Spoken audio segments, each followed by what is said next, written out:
Hello, good day everyone. My name is Camille Janice Campilan and I'm going to continue the report of the chapter 5.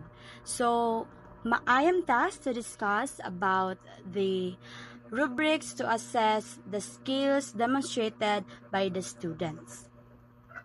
So here is the example of a rubric. So this rubric is usually applicable for oral presentations such as talk show and interviews wherein students exchanges conversation with a certain topic. So I will not further explain this table since it is already understandable. So let's move on the assessing for conducive learning. So before we dive deep into this topic, let me first define what do you mean by conducive learning.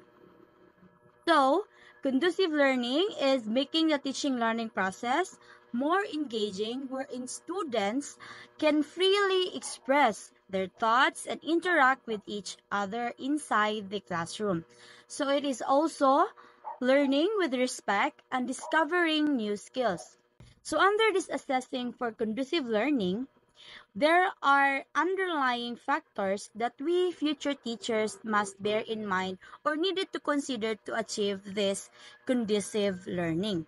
So I think we have 6 factors that we must really bear in our minds in order for us to be an effective teacher someday. The first is determining what to teach. So in this part, we teachers must know what are the scope and limitations of our topic.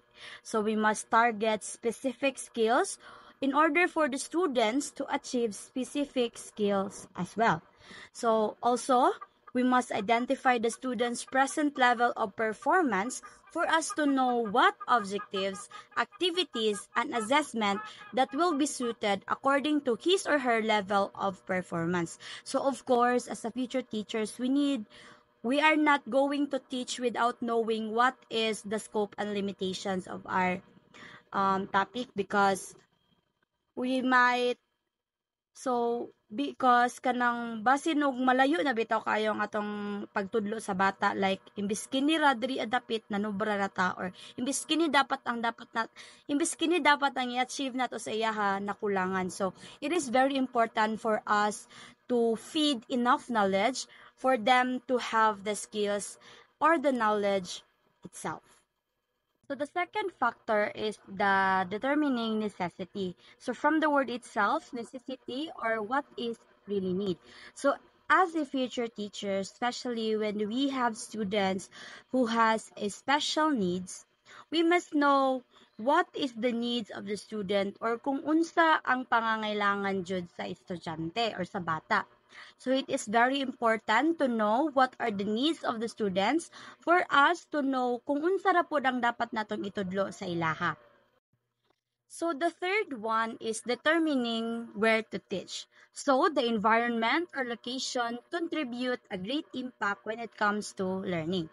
So if the environment is too noisy, there is a possibility na dili maklaro og dungog sa mga estudyante or sa mga bata kung unsa ang imong gipang storya. So it means walay learning nga mahitabo. So in relation to the students nga naay mga special needs, it is very important na kabaluta og aha ilang hiyang na lugar sa bata. From making the instructional materials, also sa pag-modify o pag-change sa curriculum. So, syempre, you are dealing with students who has a special needs. Of course, dili nato iparehas sa kanang regular or standard na curriculum kay tungod malisdan ang bata. So, dili siya makalearn. So, lastly, ang mga equipments pod na gamiton during the teaching learning process is dapat ihaumpod nato sa needs sa bata. Like, for example, if you are handling or dealing with students who are deaf and mute, syempre, di jud ka maggamit og lapel kay unsa may pulos sa lapel kay dili man na kay imong mga estudyante dili man kadungog. So instead, magkuan na lang ka ato mga flashcards and also katong mga basic communications tudloan nimo sa basic communication skills. Like for example, katong katugawitang mga sign language. So the fourth one is determining who will teach. So very understandable. So it talks about a person. So the peer from same class, the older peer from different class, the paid teacher assistant, and the specialist, or ang teacher jud mismo. So those are the highly individuals who has the authority to teach a certain student who has a special needs. So katulong siya ang mga na-mention na mga person ang naay karapatan or naay right nga mutudlo sa kanang isa ka bata nga naay special needs. So the sixth one is determining how often to teach. So it is simply talking about time and duration. So the following amount of service is to be considered in giving special education program to children with disability. So first is the consultation, wherein variation of amount of time is done weekly or monthly. It is up to the students or the teacher whether it is weekly or monthly. So it also includes 30 minutes of direct service, 60 minutes of direct service, and also lastly the 90 minutes of direct service. So it really depends upon the teacher and the students on what time are they convenient, if what duration can to um will they choose to in order for them to have the teaching learning process. So the last one is determining how well it went.